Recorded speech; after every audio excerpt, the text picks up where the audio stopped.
मैंने एक विषय के ऊपर वीडियो बनाने का प्रयास किया, लेकिन बन नहीं पाया, क्योंकि जो होना होता है वो अपने समय पर ही हो पाता है। हम कितना भी प्रयास कर लें, जब किसी घटना के घटने का समय आएगा तभी वो घटना है वो घटेगी, उससे पहले संभव नहीं होता। विषय है, कुछ लोगों ने कमेंट के माध्यम से मेरे को बताया कि एक ऐसे विचार हैं कि जो व्यक्ति अच्छा करते हैं उनके साथ बुरा क्यों होता है, और जो व्यक्ति बुरा करते हैं उनके साथ अच्छा क्यों होता है। देखो, जैसे कोई सरकारी कर्मचारी है या कोई प्राइवेट कर्मचारी है, जब वो नौकरी पर लगता है उस समय उसका एक कार्मिक अकाउंट बनता है। उसके लिए अलग से एक रजिस्टर होता है, उसमें उसके क्रमांक संख्या मेंटेन होते हैं, और जो जो कैरेक्टर उसका चरित्र उस पद पर रहते हुए उसने अपनाया है उसका एक अकाउंट चलता है साथ में। उसके अच्छे कर्मों का अकाउंट और उसके बुरे कर्मों का अकाउंट, उसने कौन कौन से गलत कार्य किए और कौन कौन से अच्छे कार्य किए। वैसे ही अब ईश्वर का अपना हर व्यक्ति का एक खुद का अकाउंट होता है, वो भी एक कार्मिक अकाउंट की तरह चलता है। आपने जितने अच्छे कर्म किए और आपने जितने बुरे कर्म किए, देखो निरंतर जीवन में हम जो भी कार्य करते हैं और वो कार्य करने के पीछे जो भी हमारा मकसद होता है, एक भाव होता है, उस भाव के प्रति ईश्वर है वो सजग है, उनका एक अकाउंट है वो ऑटोमेटिक मेंटेन होता रहता है। कौन से कार्य हमने अच्छे भाव से किए हैं, कौन से कार्य हमने बुरे इरादे से किए हैं, और कौन कौन से कार्य हमसे हुए हैं जिससे किसी प्राणी मात्र को नुकसान हुआ है।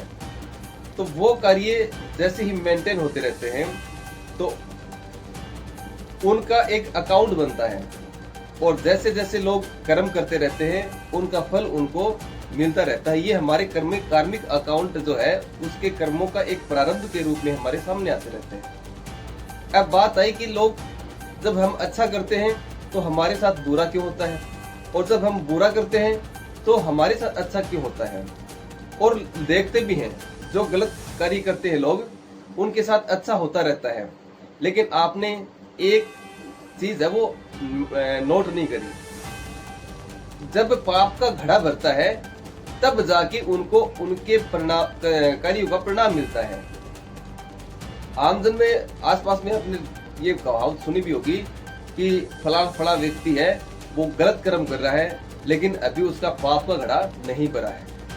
पाप का घड़ा भरने का मतलब है उसके जो कार्य हैं, उसने जितने भी पाप किए हैं, वो पाप उनके पुण्य के, जब तक पुण्य कर्मों के बराबर नहीं आएंगे, या फिर पुण्य कर्मों का जो अकाउंट है उसका पूरा नहीं होगा, और पाप कर्मों का अकाउंट जब उसका पूरा हो जाएगा तब उसको उसके पाप कर्मों का परिणाम मिलेगा।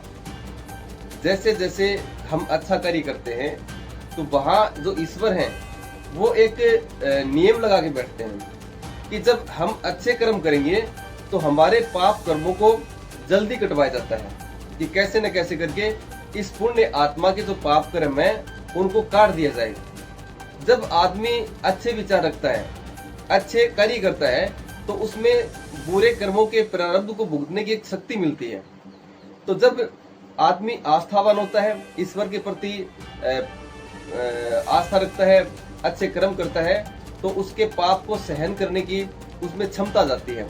तो ईश्वर अपने हमारे कार्मिक अकाउंट को बैलेंस करने के लिए हमारे अच्छे कार्यों के दौरान हमारे बुरे कार्यों के प्रारब्ध को भुगतवाते हैं। और जो व्यक्ति बुरे कर्म करते हैं, अब बुरे कर्म करते हैं तो ऐसा तो है नहीं कि बुरे कर्म करते जाएंगे तो उनका अकाउंट भर जाएगा, क्योंकि उसने पहले अच्छे कर्म भी किए होंगे।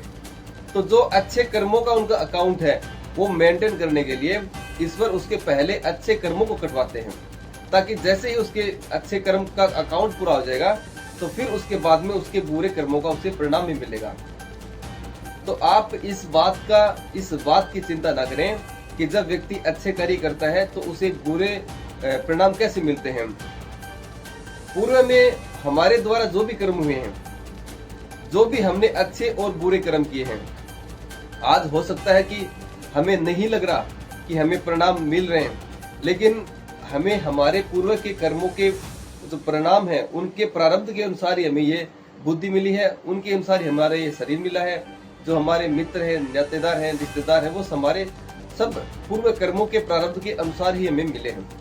आज जो हम भुगत रहे हैं वो हमारे पूर्व के कर्म हैं। हाँ, अगर आपको इसको मेंटेन करना है, आपको इसे अच्छा बनाए रखना है, तो आप अच्छे कर्म प्रारंभ कर देंगे। तो जैसे ही आप अच्छे कर्म प्रारंभ करेंगे तो पहले आपके बुरे कर्मों का जो अकाउंट है वो ईश्वर जरूर पूरा करेंगे। लेकिन आप उस समय इतने सहन शक्तिवान बन जाएंगे, इतने ऊर्जावान बन जाएंगे कि आपको अपने पूरे कर्मों के प्रारब्ध को भुगतने में आसानी होगी। बहुत से लोग इतने पीड़ित हैं, वो जान नहीं पा रहे कि हम उसे उस समय क्या करना चाहिए। लेकिन हम मानव बुद्धि हैं, इस चैनल के माध्यम से ये जो विषय हम आपके सामने रखते हैं वो इसलिए है कि आप उन लोगों को देख करके जो आज वर्तमान में बुरा कर्म कर रहे हैं, लेकिन शानो शौकत की जिंदगी जी रहे हैं, उनको सम्मान भी मिल रहा है, आलीशान बंगला में रहते हैं, लेकिन जैसे ही उनका अकाउंट पूरा हो जाएगा तो उनको परिणाम भी मिलता है। और ये प्रकृति का सबसे शुद्ध रूल है कि जो जैसा करेगा वैसा ही परिणाम उसको मिलेगा। लेकिन समय निश्चित है, कब क्या होना है, हमें अपने कर्मों के ऊपर ध्यान देना है। दूसरों के कर्मों को देख करके हम अपने कर्मों को पूरा करें, ऐसा कतई उचित नहीं है। हमें अपने अच्छे कर्मों को बनाए रखना है। जैसे हमारे बुरे कर्मों का प्रारब्ध पूरा हो जाएगा तो जरूर आप उन्नति की तरफ जाएंगे, ऐसा मेरा विश्वास है, मेरी आस्था है। जय श्री